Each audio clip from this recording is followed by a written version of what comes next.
May luha't ngiti, kagaya ng lahat ng sanggol sa mundo.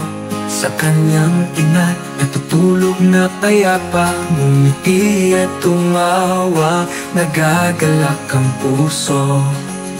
May tuwa't ligaya ng unang lumakad, may luhang pinawi nung lumabaso ng ngipin. Ang batang ito'y tila pangkaraniwan lamang, ngunit siya'y nagpaawit sa mga anghel ng langit. Siya'y dumating upang buhay natin baguhin, isang tala na sumikat sa kalangitan.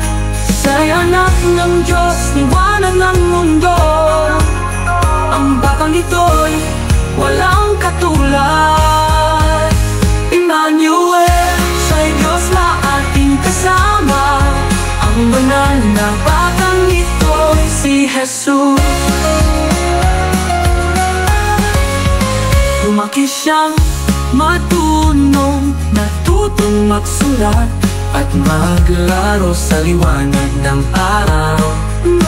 Tumatakon at dadapa, nagkagasgas ang tuhod sa kanyang amay, natuto sa mga gawain. Ang bata ay tumangkad, ang tinig ay nagbago, nagtrabaho't gumawa, puno ng malasakit. Lahat ay tumanga sa taglay niyang galing, isang batang magalang at puno ng hiwaga. Siya'y dumating upang buhay natin baguhin, isang tala na sumikat sa kalangitan. Siya'y anak ng Diyos, liwanag ng mundo. Ang batang ito'y walang katulad.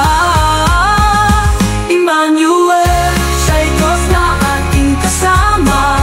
Ang banal na batang ito'y si Jesus.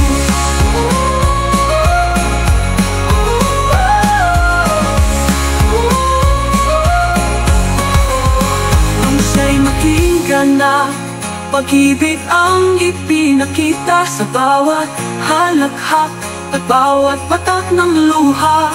Sa buhay niya at kamatayan, tayo'y kanyang tinupos. Nabuksan ang langit, awa at biyaya ng Diyos ay nakamit. Siya'y dumating, ang pag-asa ng lahat, pinadala ng Diyos Ama para maging isang tupa. Ang buhay niya'y kanyang binigay sa krus ng Kalbaryo.